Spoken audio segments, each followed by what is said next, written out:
gammachiiselaan waliigalteen TDF fi woboodhaat wanni arranna gammachiifteef maal diina hamaa sibilleessuudhaaf deemu tumsa guututti hammatteef irraa billeessita diina sibilleessuudhaaf deemu arra OPDO'n hin oolle piippiin hin oolle ranta ifirra fincaanaa oolan eega oduu san Associated Pressin gabbaasirraa eegalee akka aangoon harkaa huttu akka gaarii shakkii malee beekan waraanni bilisummaa Oromoodhaa arra kan isaa gubbaadhaa xiqqeessanii akka waan faayidaan qabne akka ummata qabaleeta karkaan qabne akka warra afaanumaan jiraatu godhan kuni waraanni bilisummaa Oromoodhaa arra jaalattanuu jibbitanuu they are the only option filmaanni Oromoon qabdu warri Oromoo mataa ol qabu warri Oromummaa dandamachiise warri Oromiyaa dandamachiise waraana arraanta nagaara keessaa lolaadhaa jiru kana biqiltina Oromoon kun seenaa kanan dagatina wanni arra mataa ol qabannee dubbannuuf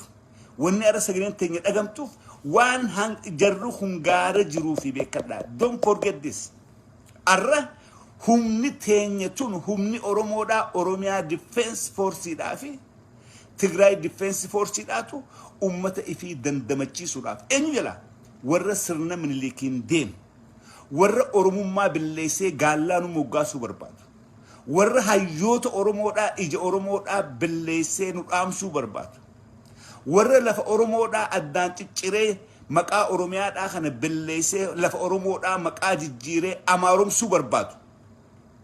warreen kana firraa fonqalchuudhaaf humniti ittisa Oromiyaadhaatii fi humniti ittisa Tigraay waliif galte kun waliin fida dhibbaa dhibbatti waliin fida dhibbaa dhibbatti by the way waan kalee hamtuu TPLF irratti eegaadhaa turre